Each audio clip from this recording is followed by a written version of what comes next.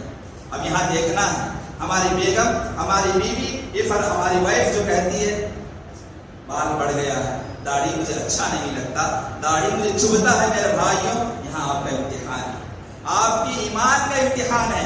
آپ کی بیوی کی وجہ سے آپ داڑھی شیو کر رہے ہیں یا نبی کریم صلی اللہ علیہ وسلم کی بات پر عمل کر رہے ہیں, یہاں امتحان ہے. اگرچہ نبی کے بات پر عمل کر رہے ہیں تو آپ امتحان میں سکسیس ہو گئے. اگرچہ بیوی کی بات مان لی اور داڑھی شیو کر لیا, یا جاب کے لیے یا کہیں اچھے سروس حاصل کرنے کے لیے, آج کے نوجوان کیا کرتے ہیں, داڑھی کو شیو کرتے ہیں. کیوں؟ ان کو ٹپ ٹاپ ہو کے جانا ہوتا ہے, ٹپ ٹاپ ہو کے جانا ہوتا ہے, اچھے سوٹ بوٹ ڈال کے جانا ہوتا ہے, شیو ڈالنا, یعنی ہفتے میں کم سے کم ٹوائس, 2 مرتبہ ان کو شیو کرنا لازمی ہوتا ہے.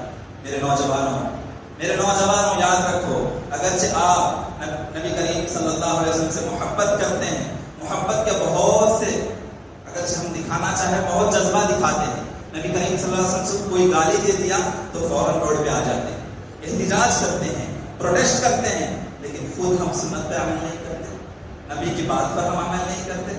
یہ کون سا محبت ہے, یہ کون سی محبت ہے ہمارے دل کے اندر؟ نبی کے بات کا انکار کرتے ہو اور نبی کو کوئی برا بھلا کہہ دے تو فوراً دوڑ کر آ جاتے ہو روڈ پر پروٹیسٹ کرنے کے لیے. ارے پروٹیسٹ کرنا ہے اپنے دل سے کرو, پروٹیسٹ کرنا ہے اپنے نفس سے کرو کہ میں تو نبی کے بات کو انکار کر رہا ہوں. نبی نے داڑھی کو چھوڑنے کو کہا تھا, میں کیسے اس کو شیو کرتا. میرے بھائیوں, داڑھی کاٹنا کبیرہ گناہ. اسی طریقے سے نبی کریم صلی اللہ علیہ وسلم تجارت میں کہا کہ من غشنا فلیس منا, کہ جو تجارت میں دھوکہ کرتا ہے, فراڈ کرتا ہے, چیٹنگ کرتا ہے, وہ ہمارے میں سے نہیں, یعنی وہ مسلمان نہیں ہے. آج ہماری تجارت کا, ہمارے بزنس کا ہم جائزہ لیں. ہماری زندگی میں ہمارے جو بزنس ہیں, ہمارے جو ٹرانزیکشنز ہیں, اس میں کہیں سود کا معاملہ تو نہیں, سود حرام ہے ہمارے لیے. نبی نے ہمیں یہ تاکید کی کہ تم سود سے دور رہو, تجارت میں جو فراڈ نہ ہو, چیٹنگ نہ ہو. آج ہماری تجارت میں فراڈ, اگر چیٹنگ نہیں ہے تو الحمدللہ, لیکن الا ماشاءاللہ آج کی تجارت میں فراڈ نہیں, بہت کم ایسا پایا جاتا ہے. کیوں؟ ہماری زندگی میں سنت کے طریقے کے مطابق ہماری زندگی نہیں چل رہی. اسی طریقے سے اگرچہ ہم نبی کریم صلی اللہ علیہ وسلم سے محبت کرتے ہیں تو محبت کرنے کا اور ایک تقاضا یہ ہے کہ حدیث کو سننے کے بعد ہماری زندگی میں انقلاب پیدا ہو. کوئی بھی حدیث سنے تو ہماری زندگی میں چینجز آئے. ایک حدیث میں نے سن لیا, آج میں نے جمعہ کے خطبے میں داڑھی کے بارے میں حدیث سن لی, آج سے میں داڑھی شیو نہیں کروں گا. آج میں نے جمعہ کے خطبے میں سود کے بارے میں سن لیا, آج سے میں تجارت میں حرام کمائی نہیں کھاؤں گا. حدیث پر فوراً ہمارے اندر ریولیوشن پیدا ہونا, ہمارے اندر انقلاب پیدا کرے, یہ محبت کا تقاضا ہے. اگرچہ ہم حدیث اس کان سے سنتے ہیں, اس کان سے نکال دیتے ہیں, تو سمجھ لیجئے 100% نبی سے جو محبت ہونی چاہیے وہ محبت آپ کے دل کے اندر نہیں, وہ محبت آپ کے دل کے اندر نہیں ہے. نبی کریم صلی اللہ علیہ وسلم کے بارے میں, نبی کریم صلی اللہ علیہ وسلم کے بارے میں اللہ سبحانہ و تعالیٰ فرماتا ہے وَمَا آتَاكُمُ الرَّسُولُ فَخُذُوهُ وَمَا نَهَاكُمْ عَنْهُ فَانْتَهُوا. جو تم کو سمجھاتے ہیں دین کی باتیں اس کو ایکسپٹ کر لو، اور نبی جس سے دور کہنے کے لیے کہتے ہیں کہ دور رہو، اس سے دور ہو جاؤ۔ نبی ہمیں جو حکم دیتے ہیں وہ کام کرنا ہے، نبی جس چیز سے ہمیں روکتے ہیں اس سے رک جانا ہے، یہ اصل نبی سے محبت ہے۔ اگر کچھ کام کر لیتے ہیں کچھ کام چھوڑ دیتے ہیں، ایسا نہیں، نبی نے جو کام کہنے کو کہا کرنے کو کہا وہ کریں گے، جس سے رک جانے کو کہا اس سے رک جائیں گے، یہی اصل نبی سے محبت کا تقاضا ہے۔ میرے بھائیوں یہ کیسا تقاضا ہے؟ نبی کریم صلی اللہ علیہ وسلم مجلس میں بیٹھے ہوئے تھے، صحابہ سامنے تھے، نبی کریم صلی اللہ علیہ وسلم حدیثیں بیان کر رہے تھے، ایک صحابی اچانک آتے ہیں نبی کے مجلس میں، نبی کریم صلی اللہ علیہ وسلم کا چہرہ سرخ لال ہو جاتا ہے، غصے میں آ جاتے ہیں، غضبناک ہو جاتے ہیں۔ اتنا ماجرا کیا ہے؟ اصل ہوا کیا ہے؟ سچویشن کیا ہے؟ تو صحابی کی انگلی میں سونے کی انگوٹھی ہوتی، صحابی کی انگلی میں سونے کی انگوٹھی ہوتی۔ مرد کے لیے سونا پہننا حرام ہے، صحابہ نے انہیں فرمایا، انہیں بتایا کہ یہ مرد کے لیے سونا پہننا حرام ہے۔ صحابی کا جذبہ دیکھیے، اطاعت کا جذبہ دیکھیے، فوراً وہ صحابی اس گولڈ رنگ کو، اس سونے کی رنگ کو اپنے انگلی سے نکال کر پھینک دیتے ہیں۔ کیوں؟ نبی صلی اللہ علیہ وسلم غصے میں آ گئے، نبی صلی اللہ علیہ وسلم کو پسند نہیں آ گیا۔ آج اپنے آپ کا جائزہ لیں، کتنے ہم ایسے کام کرتے ہیں ہماری زندگی میں جو نبی صلی اللہ علیہ وسلم باتوں کے اپوزٹ ہے، جو قرآن و حدیث کے اپوزٹ ہم بہت سارے کام کرتے ہیں، لیکن ہمارے دل میں ذرا برابر بھی احساس نہیں ہوتا کہ میں قرآن و حدیث کے خلاف کام کر رہا ہوں۔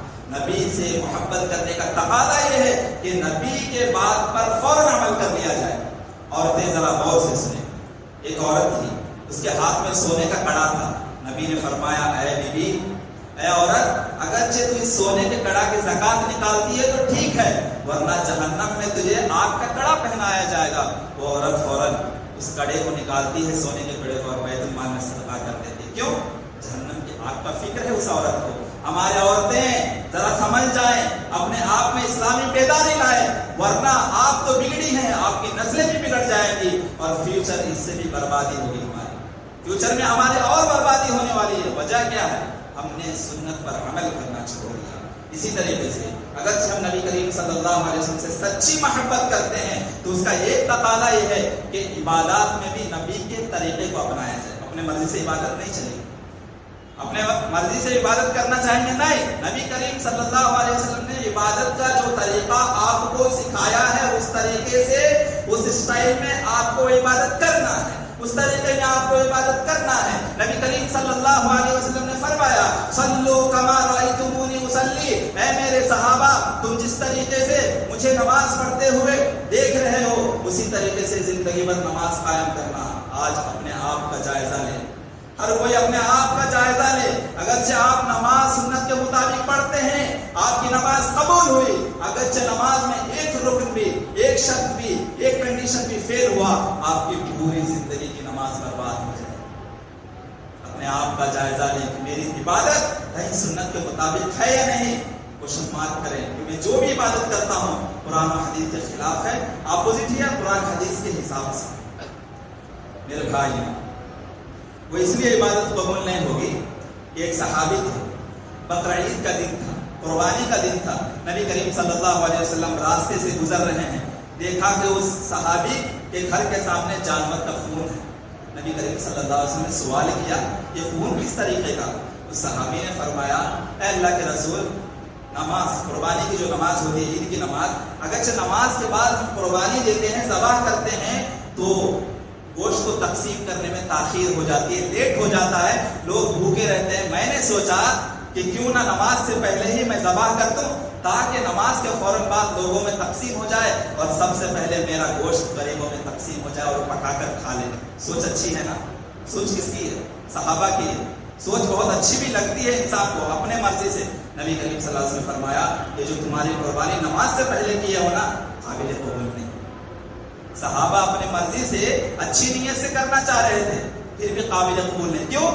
سنت کیا ہے؟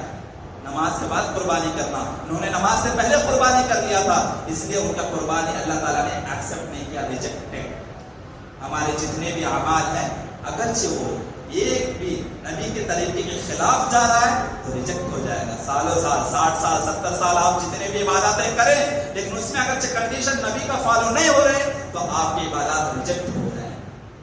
میرے بھائیوں، محمد صلی اللہ علیہ وسلم سے محبت کرنے کا اور ایک تقاضا یہ ہے کہ ہم اعلیٰ اخلاق کو اپنائیں، ہم اپنے کیریکٹر کو اچھے طریقے سے پیش کریں معاشرے میں، کیونکہ ہم امت اخلاق ہیں، اخلاقی امت ہے۔ نبی کریم صلی اللہ علیہ وسلم اخلاق کیسا تھا، ان کا کیریکٹر کیسا تھا، ویسے ہی ہمیں بھی اپنے اندر کیریکٹر کو لانے کی ضرورت ہے۔ اور کیریکٹر کا سب سے بڑا مظاہرہ زبان سے ہوتا ہے، زبان سے ہوتا ہے کیریکٹر کا مظاہرہ۔ عربی کا مقولہ ہے قیمت المرء لسانہ، یعنی انسان کی جو ویلیو ہے نا، انسان کی کیریکٹر کیسا ہے آپ کو معلوم کرنا ہے تو اس سے 4 گفتگو کر کے دیکھ لو، خاص کر غصے کے وقت میں، تو معلوم ہو جائے گا اس کی کیریکٹر کیسی ہے۔ نبی کریم صلی اللہ علیہ وسلم ہمیشہ چاہے اپنوں سے ہو، دشمنوں سے ہو، غیر سے ہو، جانی دشمن کیوں نہ ہو، ان کے ساتھ اچھے تعلقات رکھتے تھے، اخلاق کے ساتھ پیش آتے تھے۔ میرے بھائیوں، ہر کسی کو غور کرنے کی ضرورت ہے کہ میں خاص کر غصے کے وقت میں میری زبان پہ کنٹرول ہوتی ہے، کیونکہ آپ کے کیریکٹر آپ کے زبان کے ذریعے ظاہر ہوتے ہیں۔ اپنے کیریکٹر کو بنانے کی ضرورت ہے، اس لیے کہ ہمارے رول ماڈل کون ہے؟ نبی کریم صلی اللہ علیہ وسلم۔ اور نبی کریم صلی اللہ علیہ وسلم کے بارے میں کیا فرمایا اللہ تعالیٰ نے سورہ بلد میں؟ انک لعلی خلق عظیم۔ نبی کریم صلی اللہ علیہ وسلم پوری دنیا میں سب سے بیسٹ کیریکٹر کن کی ہے؟ نبی کریم صلی اللہ علیہ وسلم۔ ان کو فالو کرنے کی ضرورت ہے، اپنے دشمنوں سے بھی اچھے کیریکٹر سے۔ دیکھیے آپ اسلام پھیلائیں گے نا، نبی کریم صلی اللہ علیہ وسلم کے دور میں اور صحابہ کے دور میں اسلام ایسے نہیں پھیلا۔ بعض لوگ اعتراض کرنے والے، کانفلکٹ کرنے والے جو کوشچنس کرتے ہیں اگینسٹ اسلام کے، وہ یہ کہتے ہیں میڈیا میں کہ اسلام تلوار کے زور پہ پھیلا۔ اسلام تلوار کے زور پہ نہیں پھیلا ہے، اسلام اخلاق کے ذریعے پھیلا، اخلاق کے زور پہ، کیریکٹر کے طور پہ۔ صحابہ کے کیریکٹر دیکھیے، صحابہ دوسرے ملک سفر کرتے تھے تجارت کے لیے، بزنس پرپس کے لیے دوسرے ملک جاتے تھے، دوسرے کنٹری جاتے تھے۔ ان کے اخلاق کو دیکھ کر، ان کی سچائی کو دیکھ کر، ان کی صداقت کو دیکھ کر دوسرے لوگ دوسرے کنٹری میں ایمان قبول کرتے تھے، اسلام قبول کرتے تھے۔ ایسے کیریکٹر کو لانے کی ضرورت ہے۔ ہمارے نبی کریم صلی اللہ علیہ وسلم نے فرمایا کہ مسلمان وہ ہے جس کے ہاتھ سے، جس کے زبان سے دوسرا آدمی، دوسرا مسلمان محفوظ رہے۔ اپنے آپ کا جائزہ لے، کہیں میرے زبان سے دوسرے کو تکلیف تو نہیں پہنچتی، کہیں میرے ہاتھ سے دوسرے پر ظلم تو نہیں ہو رہا ہے۔ اگرچہ ہو رہا ہے تو آپ مسلمان نہیں ہیں۔ میرے بھائی، اپنے کیریکٹر کو اچھے طریقے سے، خاص کر رول ماڈل ہمارے نبی کریم صلی اللہ علیہ وسلم ہے، نبی سے محبت کا تقاضا ہے کہ ہم بھی ویسے کیریکٹر کو اپنے آپ اپنائیں۔ اور ایک کام، نبی کریم صلی اللہ علیہ وسلم سے محبت کرنا چاہتے ہیں تو اس دنیا میں دنیا کے لیے نہ جئیں، آخرت کے لیے جئیں۔ دنیا میں دنیا کے لیے نہ جئیں، آخرت کی فکر لیتے ہوئے جئیں۔ بعض لوگ یہ سمجھتے ہیں کہ اسلام یہ کہتا ہے کہ کمانا چھوڑ دیں، بزنس کرنا چھوڑ دیں۔ ایسی بات نہیں ہے۔ ایسی بزنس نہ کریں جس کی وجہ سے آپ کی نماز غائب ہو جائے، ایسا مال نہ کمائیں جس کی وجہ سے آپ فتنے میں پڑ جائیں۔ مال کمانا کوئی غلط بات نہیں، لیکن مال کمانے کے بعد مال کا صحیح استعمال کرنا ضروری ہے۔ مال کا غلط استعمال ہو رہا ہے، مال کی وجہ سے، دولت کی وجہ سے ہم اسلام سے دور ہو رہے ہیں، شریعت کے خلاف کام کر رہے ہیں، تو یہ مال ہمارے لیے وبال جان بن جاتی ہے اور جہنم ہمارے لیے ٹھکانہ بنا دیتی ہے۔ وہی مال اگر ہم کماتے ہیں، اچھے بیمار کرتے ہیں، اچھی بزنس کرتے ہیں اور مال کو اچھے راستے میں لگاتے ہیں اور عبادت سے غافل نہیں ہوتے، تو ہمارے لیے وہ مال بھی صدقہ ہے، ہمارے لیے وہ مال بھی خیر کا کام کرتا ہے۔ میرے بھائیوں، اور ایک کام جو ہمیں کرنا ہے، نبی کریم صلی اللہ علیہ وسلم کے بارے میں بہت مشہور حدیث ہے، عمر رضی اللہ عنہ دیکھتے ہیں نبی صلی اللہ علیہ وسلم کی حالت کیسی ہے معلوم؟ نبی کریم صلی اللہ علیہ وسلم چٹائی پہ لیٹے ہوئے، سوئے ہوئے ہیں، آرام کر رہے ہیں، اور آرام کرتے وقت ہم لوگ نرم نرم بستر پہ سوتے ہیں نا، ان کو تکیہ بھی نصیب نہیں۔ عمر رضی اللہ عنہ کو دیکھ کر رونے لگے۔ نبی کریم صلی اللہ علیہ وسلم کے گال پہ نشانات تھے حصیر کے، چٹائی جو پرانی ہوتی ہے اس پہ آپ بغیر تکیہ کے سوئیں گے تو گال پہ یا پیٹھ پہ نشان پڑ جاتی ہیں، وہ نشان، اس نشان کو دیکھ کر عمر رضی اللہ عنہ رونے لگے۔ نبی نے فرمایا، اے عمر تم کیوں رو رہے ہو؟ عمر نے جواب دیا رضی اللہ عنہ کہ میں کیوں نہ روؤں، قیصر و کسریٰ روم کے، ایران کے بادشاہ وہ کافر ہیں، ظالم ہیں، آپ کے دشمن ہیں، پھر بھی وہ لگزریس لائف گزار رہے ہیں، اور آپ نبی ہیں اور آپ اس طریقے کی حالت میں ہیں۔ نبی کریم صلی اللہ علیہ وسلم فرمایا کہ میری ایک مثال ایسی ہے کہ میں راہگیر مسافر کی طرح، ایک درخت ملتا ہے اس سائے میں، تھوڑی دیر زندگی گزار لیتا ہوں، تھوڑا وقت گزار لیتا ہوں، پھر چلتے رہتا ہوں، اس دنیا سے میرا کیا لینا دینا۔ اے عمر، گھبرانے کی ضرورت نہیں، تمہیں یہ نعمتوں سے زیادہ جنت کی نعمتیں حاصل ہوں گی، یہ دنیاوی نعمتوں سے زیادہ جنت کی نعمتیں حاصل ہوگی۔ اور ہمارے نبی کریم صلی اللہ علیہ وسلم کا آپ اگرچہ ان کی اسٹڈی کریں گے، ان کی لائف سٹوری، تو اسٹڈی کرنے سے آپ کو پتہ چلے گا نبی کریم صلی اللہ علیہ وسلم دنیا سے جانے والے ہیں، رخصت ہونے والی ہیں، آخری رات ہے، صبح میں ان کی انتقال ہونے والی ہے، رات میں گھر میں چراغ جلانے کے لیے تیل نہیں، چراغ جلانے کے لیے ان کے چراغ میں تیل نہیں ہے۔ حضرت عائشہ رضی اللہ عنہا پڑوسن سے جا کے تیل مانگ کے چراغ جلاتی ہیں۔ دیکھیے غربت، فاقہ کشی، مسلمانوں یہ فاقہ کشی برداشت کر لو، لیکن اسلام کے مطابق، نبی کے سنت کے مطابق زندگی گزار لو، اللہ سبحانہ تعالیٰ جنت میں تمہیں نعمتیں دے گا، جنت میں تمہیں نعمتیں دے گا۔ فاقہ کشی ہوگی، مسلمانوں کے لیے غربت ہے، لیکن غربت ہے اس لیے ہم اگرچہ غربت کی وجہ سے اسلام سے دور ہو رہے ہیں، شریعت سے دور ہو رہے ہیں، شریعت کے خلاف کام کر رہے ہیں، یہ غلط بات ہے۔ اگرچہ نبی سے محبت کرتے ہیں تو آپ کو غربت سے بھی محبت کرنا ہوگا۔ نبی کی زندگی میں غربت ہے تو ہماری زندگی میں غربت کا کیا ہوگا؟ اور ایک کام جو ہمیں کرنا ہے، اگرچہ ہم نبی سے محبت کرنا چاہتے ہیں تو نبی کا دفاع کرنا ہوگا۔ جنگ احد ہے، جنگ احد کا زمانہ ہے، جنگ چل رہا ہے، اسی میں ایک ہی ساتھ سارے دشمنان اسلام نبی کریم صلی اللہ علیہ وسلم سے ٹوٹ پڑتے ہیں۔ اس جنگ میں نبی کریم صلی اللہ علیہ وسلم اور سارے مسلمان پریشان ہو جاتے ہیں۔ نبی کریم صلی اللہ علیہ وسلم نے فرمایا، آج جو میری دفاع کرے گا، آج جو میرا ڈیفنس کرے گا، آج جو مجھے بچائے گا، آج جو میرا رفیق ہوگا، جنت میں بھی میرا ساتھی ہوگا۔ 6-7 صحابہ ان کا ڈھال بن جاتے ہیں، ڈھال کی طرح بن جاتے ہیں۔ اس میں ابو طلحہ رضی اللہ عنہ ڈھال ایسے بنتے ہیں کہ ابو بکر رضی اللہ عنہ کے بارے میں کہتے ہیں کہ جب ان کی لاش دیکھی گئی تو ان کی لاش پہ، ان کے چھاتی پہ، ان کے جسم پہ 80 زخم تھے۔ کتنے؟ 80 زخم۔ کیوں؟ انہوں نے جان کیوں دی؟ نبی کو بچانے کے لیے۔ دیکھیں میرے بھائی، اب نبی نہیں ہمارے سامنے، نبی گزر گئے، نبی کی وفات ہو گئی، لیکن نبی کی تعلیم باقی ہے۔ اگرچہ ہمارے ملک میں، ہمارے شریعت میں اگرچہ ہمارے ملک والے مداخلت کرتے ہیں، ہمارے طلاق کا مسئلہ ہو، ہمارے مسجد کے اذان کا مسئلہ ہو، لاؤڈ اسپیکر کا مسئلہ ہو، یا ہمارے پردہ کا مسئلہ ہو، اگرچہ شریعت کے مسئلے میں کوئی مداخلت کر رہی ہے، ہماری ذمہ داری ہے، سارے مسلمان کی ذمہ داری ہے، ایک ساتھ یونٹی کے ساتھ، اتحاد کے ساتھ ڈیفنس کرنے کی ضرورت ہے، اسلامی تعلیمات کو بچانے کی ضرورت ہے۔ نبی تو نہیں رہے، نبی کی تعلیمات کو بچانا ضروری ہے۔ کیوں؟ ہم نبی سے محبت کرتے ہیں۔ اور ایک کام جو ہمیں کرنا ہے، اگرچہ ہم نبی سے محبت کرتے ہیں، وہ یہ ہے کہ نبی کی زندگی کا مقصد کیا تھا؟ دعوت کا کام کرنا، توحید کا کام کرنا، توحید کی دعوت کو عام کرنے کی ضرورت ہے۔ ہم اہل حدیث بن گئے، ہم اہل سنت الجماعت بن گئے، ہم سلفی منہج والے بن گئے، کافی نہیں ہے۔ آپ کے معاشرے میں، آپ کو سوسائٹی میں کوئی قبر پرست ہے، آپ کی ذمہ داری ہے ان کو شرک سے روکیں۔ کوئی بدعات و خرافات میں زندگی گزار رہے ہیں، آپ کی ذمہ داری ہے ان کو بدعت سے روکیں۔ اگرچہ کوئی تعویذ لٹکا رہا ہے، آپ کی ذمہ داری ہے ان کو تعویذ سے روکیں۔ میرے بھائیوں، ہمارے معاشرے میں جتنے بھی بدعات ہوتے ہیں، جتنے بھی خرافات ہوتے ہیں، اس سے لوگوں کو بچانا، لوگوں کو جہنم کی آگ سے بچانا بھی ہماری ذمہ داری ہے۔ ایک مثال سے سمجھاتا ہوں، ہم روڈ پہ جا رہے ہیں، روڈ پہ ہم بائک ڈرائیونگ کر رہے ہیں، سامنے والا بازو والا بھی بائک ڈرائیونگ پہ جا رہا ہے اور اس کی اسٹینڈ نیچے، ہمیں بہت فکر ہوتا ہے، کیوں؟ اسٹینڈ نیچے لگ کے جا رہا ہے، اگر سے نہیں اٹھایا تو یہ ایکسیڈنٹ ہو سکتا ہے، اس کی اتنی فکر ہوتی ہے، چاہے وہ کسی بھی مذہب کا ہو، اور وہ جہنم میں جا رہا ہے۔ آپ کا پڑوسی جہنم میں جا رہا ہے، آپ کا پڑوسی بدعت کر رہا ہے، آپ کا پڑوسی خرافات کا کام کر رہا ہے، جہنم میں جا رہا ہے، اس کی آپ کی تکلیف نہیں ہوتی۔ تو نبی کی زندگی کا جو مقصد تھا، اس مقصد کے مطابق ہمیں بھی زندگی گزارنے کی ضرورت ہے۔ اور آخری بات اور اہم بات جو اس مہینے کے تعلق سے ہے، یہ میلاد النبی منانا اسلام کے خلاف ہے۔ میلاد النبی منانا اسلام کے خلاف ہے۔ کیوں؟ یہ کیسا ہوا معلوم؟ جیسے غیر مسلم جینتی بناتے ہیں نا، جینتی اینیورسری، سالگرہ بناتے ہیں، ہم بھی اسی طریقے سے بنا لیے، حالانکہ اسلام میں اس کا کوئی ثبوت نہیں۔ دیکھیے، اگرچہ یہ ضروری ہوتا تو نبی کریم صلی اللہ علیہ وسلم پر پورے 20 پر 3 سال قرآن نازل ہوئے۔ قرآن کی کتنے آیات ہیں؟ 6000 سے زیادہ آیات ہیں۔ اسی طریقے سے نبی کریم صلی اللہ علیہ وسلم پر 20 پر 3 سال میں 4000 سے زائد حدیثیں انہوں نے بیان کی۔